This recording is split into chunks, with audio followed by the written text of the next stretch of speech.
जी मैं बात करवाता हूँ अम्मी जी मेरा कॉलेज विचों फोन आया वो कह रहे ने अपने पेरेंट्स नाल गल कराओ भाई अपने अम्मी अब्बू विचों किसी नाल गल कराओ साडी जिथे पढ़न जांदा है उत्थों फोन आया है। जी अम्मी जी उत्थों ही फोन आया है। हेलो जी मैं मेकन दी अम्मी पे बुलंदी हां। जी वो आपको बताना था, जो मेकन है ना आपका बेटा, उसने ना हमारे कॉलेज के सारे रिकॉर्ड तोड़ दिए हैं। की गल तुहाडे सारे कॉलेज दे रिकॉर्ड इस तरोड़ दिते ने?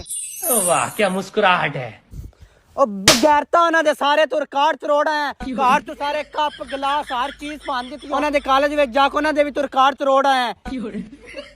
हेलो जी माजरत जी असी माड़े जे बंदे आ गरीब जे बंदे आ ਅਸੀਂ ਸਾਰੇ ਤੇ ਨਹੀਂ ਤੁਹਾਨੂੰ ਸਾਰੇ ਰਿਕਾਰਡ ਤੇ ਨਹੀਂ ਪਵਾ ਕੇ ਦੇ ਸਕਦੇ ਉਹਨਾਂ ਵਿੱਚੋਂ ਜਿਹੜੇ ਥੋੜੇ ਬਹੁਤ ਰਿਕਾਰਡ ਤਰੁੱਟਣ ਨਾ ਉਹਨਾਂ ਵਿੱਚੋਂ ਮੈਂ ਉਹ ਤੁਹਾਨੂੰ ਨਵੇਂ ਪਵਾ ਕੇ ਦੇ ਸਕਨੀ ਆ। ਇਹ ਹੈ ਹੀ ਪਾਗਲ ਇਸ ਕਾਰ ਵੀ ਕੱਪ ਗਲਾਸ ਹਰ ਚੀਜ਼ ਪਾਣ ਦਿੱਤੀ। अम्मी उन्हां दा आखने दा मतलब है कॉलेज विच जिन्ने ਅਸੀਂ स्टूडेंट पढ़दे सी ना पढ़दे आ लड़के लड़कियां मैं ਸਾਰਿਆਂ ਨੂੰ ਪਿੱਛੇ ਛੱਡ ਕੇ ਮੈਂ ਅੱਗੇ ਨਿਕਲ ਗਿਆ। ਉਹ ਤੂੰ ਅੱਗੇ ਅੰਬ ਲੈਣ ਗਿਆ ਜਦੋਂ ਸਾਰੇ ਸਟੂਡੈਂਟ ਪਿੱਛੇ ਬੈਕ ਪੜਦੇ ਮਰਦੇ ਨੇ ਪੈ ਤੂੰ ਅੱਗੇ ਉਹਨਾਂ ਦੇ ਰਿਕਾਰਡ ਤਰੋੜਨ ਗਿਆ ਕਿੱਥੋਂ ਆ ਗਿਆ ਪਾਗਲ ਜਾਲ ਜੀ ਮਾਜ਼ਰਤ ਜੀ ਉਹਨਾਂ ਵਿੱਚੋਂ ਜਿਹੜੇ ਤੁਹਾਡੇ ਰਿਕਾਰਡ ਤਰੁੱਟਣ ਨਾ ਉਹਨਾਂ ਵਿੱਚੋਂ ਮੈਂ ਥੋੜੇ ਬਹੁਤ ਤੁਹਾਨੂੰ ਨਵੇਂ ਪਵਾ ਦਿਆਂਦੀ। ਇਹ ਹੈ ਹੀ ਜਾਹਿਲ ਇਸ ਘਰ ਵਿੱਚ ਕੋਈ ਚੀਜ਼ ਨਹੀਂ ਛੱਡੀ ਹਰ ਚੀਜ਼ ਪਾਣ ਦਿੱਤੀ ਹੈ ਹੀ ਪਾਗਲ ਹੈ।